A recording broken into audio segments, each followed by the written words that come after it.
40-45% tax ಹಾಕ್ತಾ ಇದ್ದೀರಾ. Tooth paste ಬಗ್ಗೆ ಮಾತಾಡ್ತೀರಾ. ಟೂತ್ ಪೇಸ್ಟು GST ಬರೋದಕ್ಕಿಂತ ಮುಂಚೆ 20% ಇದೆ, ಇವಾಗ ಎಷ್ಟಿದೆ? 28% ಇದೆ. ಏರ್ ಆಯಿಲ್ ಬಗ್ಗೆ ಮಾತಾಡ್ತೀರಿ. ಏರ್ ಆಯಿಲ್ ಬಿಫೋರ್ GST 25% ಇತ್ತು, ಈಗ 30% ಇದೆ. ಸುಳ್ಳು ಹೇಳೋದ್ರಲ್ಲಿ ನಿಸ್ಸೀಮರಿದ್ದೀರಿ ನೀವು. GSTಯಿಂದ ಕೇಂದ್ರಕ್ಕೆ ಇನ್ನೂ ಹೆಚ್ಚಿನ ಲಾಭ ಆಗ್ತಾ ಇದೆ ಹೊರತು ಜನಸಾಮಾನ್ಯರಿಗೆ 5 ಪೈಸಾ ಲಾಭ ಇಲ್ಲ. ಒಂದು ಪೆಟ್ರೋಲು, ಒಂದು ಬ್ಯಾರಲ್ ಕ್ರೂಡ್ ಆಯಿಲು ಇಂಟರ್ನ್ಯಾಷನಲ್ ಮಾರ್ಕೆಟಲ್ಲಿ ನೀವು ತಗೊಳ್ಳುವಂಥದ್ದು $65-70. $65-70 ನೀವು ಕ್ಯಾಲ್ಕುಲೇಟ್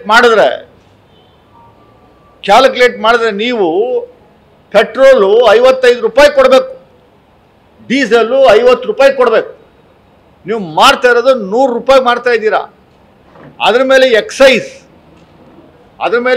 ಡ್ಯೂಟಿ, ಅದ್ರ ಮೇಲೆ ನೀವು ಟ್ರಾನ್ಸ್ಪೋರ್ಟೇಷನ್ನು, ಅದ್ರ ಮೇಲೆ ಇತರ ಲಾಭದ ದೃಷ್ಟಿ, ಒಟ್ಟು ₹100. ಅಂದರೆ 1 ಲೀಟ್ರ್ ಪೆಟ್ರೋಲ್ ಮಾರಿದ್ರೆ ₹35 ತಗೋತಾ ಇದ್ದೀರಾ ನೀವು.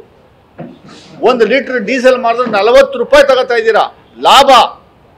ಲಾಭ ಹೇಳ್ತಾ ಇರೋದು. ಮನಮೋಹನ್ ಸಿಂಗ್ ಇದ್ದಾಗ 1 ಲೀಟ್ರ್ ಪೆಟ್ರೋಲ್ ಸೇಲ್ ಆದರೆ ₹10 ಸಿಗ್ತಿತ್ತು, ಡೀಸೆಲ್ ಸೇಲ್ ಆದರೆ ₹10 ಸಿಗ್ತಿತ್ತು. ಈಗ ₹35 ₹40 ಒಂದೊಂದು ಡೀಸೆಲ್, 1 ಲೀಟ್ರಿಗೆ ನೀವು ತಗೋತಾ ಇದ್ದೀರಾ. ಇದು ಲೂಟಿ ಅಲ್ವಾ? ಸಿದ್ದರಾಮಯ್ಯನವ್ರು ಜಾಸ್ತಿ ಮಾಡಿದ್ದೆಷ್ಟು? ₹2 ಸ್ಟೇಟ್ ಟ್ಯಾಕ್ಸ್ ಜಾಸ್ತಿ ಮಾಡಿದ್ದಕ್ಕೆ ಲಬ ಅಂತ ಬಾಯಿ ಬಡ್ಕಾಯ್ತಾ ಇದೆಯಲ್ಲಪ್ಪ. ನೀವು ಎಷ್ಟು ಜಾಸ್ತಿ ಮಾಡಿದಿರಿ? ₹50 ₹55 ಕೊಡುವಂಥದ್ದಕ್ಕೆ ಇವತ್ತು ನೀವು ₹100 ಚಾರ್ಜ್ ಮಾಡ್ತಾ ಇದ್ದೀರಾ. ಅದನ್ನು ಕಮ್ಮಿ ಮಾಡಿಸ್ರಿ.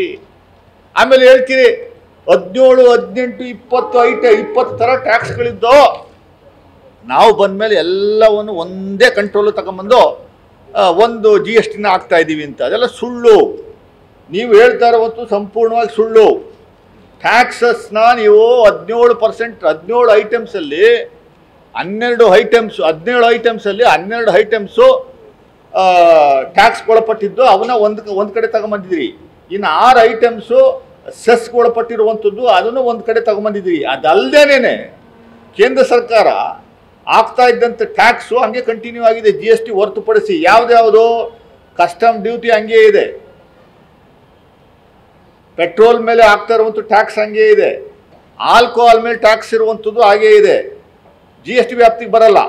ಪ್ರಾಪರ್ಟಿ ಟ್ಯಾಕ್ಸ್ ಹಂಗೆ ಇದೆ, ಸ್ಟಾಂಪ್ ಡ್ಯೂಟಿ ಹಂಗೆ ಇದೆ, ಎಲೆಕ್ಟ್ರಿಸಿಟಿ ಡ್ಯೂಟಿ ಹಂಗೆ ಇದೆ, ಡೈರೆಕ್ಟ್ ಟ್ಯಾಕ್ಸಸ್ಸು ಹಂಗೆ ಇದೆ, ಇನ್ಕಮ್ ಟ್ಯಾಕ್ಸು ಹಂಗೆ ಇದೆ, ಕಾರ್ಪೊರೇಟ್ ಟ್ಯಾಕ್ಸು ಹಂಗೆ ಇದೆ, ಟೋಲ್ ಟ್ಯಾಕ್ಸು ರಸ್ತೆಯಲ್ಲಿ ಓಡಾಡ್ತೀರಲ್ಲ ನೀವು, ಟೋಲ್ ಟ್ಯಾಕ್ಸ್ ಹಂಗೆ ಇದೆ, ರೋಡ್ ಟ್ಯಾಕ್ಸ್ ಹಂಗೆ ಇದೆ, ವೆಹಿಕಲ್ ಟ್ಯಾಕ್ಸ್ ಹಂಗೆ ಇದೆ, ಎಂಟರ್ಟೈನ್ಮೆಂಟ್ ಟ್ಯಾಕ್ಸ್ ಹಂಗೆ ಇದೆ.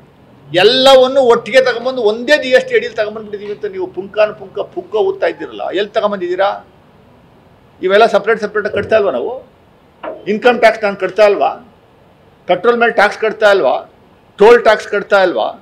ಕಸ್ಟಮ್ ಡ್ಯೂಟಿ ಕಟ್ತಾ ಇಲ್ವಾ? ಪ್ರಾಪರ್ಟಿ ಟ್ಯಾಕ್ಸ್ ಕಟ್ತಾ ಇಲ್ವಾ? GST ಹೊರತುಪಡಿಸಿ ಎಲ್ಲನೂ ಒಟ್ಟಿಗೆ ತಗೊಂಬಂದಿಲ್ಲ. ಯಾವುದೋ ಒಂದು 2-3 ಐಟಮ್ಸ್ನ ನೀವು ಒಟ್ಟಿಗೆ ತಗೊಳ್ಳೋಂಥ ಕೆಲಸವನ್ನು ಅಷ್ಟೇ ಮಾಡಿದ್ದೀರಾ. ಸೊ GSTಯಿಂದ ಜನಸಾಮಾನ್ಯರಿಗೆ ಯಾವ ಅನುಕೂಲವೂ ಇಲ್ಲ. ಇದು ಪ್ರಚಾರಕ್ಕೋಸ್ಕರ ಮಾಡ್ತಾ ಇರುವಂಥ ಒಂದು ವ್ಯವಸ್ಥಿತವಾದಂಥ ಪಿತೂರಿ. ಅದು ಬಿಟ್ಟರೆ ನೀವು ಜನಸಾಮಾನ್ಯರಿಗೆ ಕೊಡುವಂಥದ್ದಕ್ಕೆ ಏನೂ ಇಲ್ಲ. 4-5% ಜಾಸ್ತಿ ಆಗಿದೆ ಹೊರತು ಕಮ್ಮಿ ಆಗುವಂಥ ಕೆಲಸವನ್ನು ನೀವು ಮಾಡಿಲ್ಲ ಅನ್ನುವಂಥದ್ದು ನೇರವಾದಂಥ ನಮ್ಮ ಆಪಾದನೆ. ದಯಮಾಡಿ ಜನಗಳಿಗೆ ದಿಕ್ಕು ತಪ್ಪಿಸ್ಬೇಡಿ.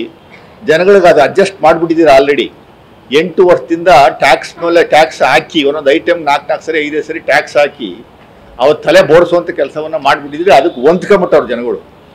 ಈಗ ನೀವು ಹೊಸ ನಾಟಕ ಶುರು ಮಾಡ್ತಾ ಇರುವಂಥದ್ದು, ನಾಟಕ ಆಡ್ತಾ ಇರುವಂಥದ್ದು ಜನಗಳಿಗೆಲ್ಲರಿಗೂ ಗೊತ್ತಿರುವಂಥ ವಿಚಾರ. ಇದರಿಂದ ಯಾವ ಬೆನಿಫಿಟ್ಟು ನಿಮ್ಗಾಗಲ್ಲ, ಯಾವ ಬೆನಿಫಿಟ್ಟು ನೀವು ಪಡ್ಕೊಳ್ಳುವಂಥದ್ದಕ್ಕೆ ಅವಕಾಶ ನಿಮಗಿಲ್ಲ.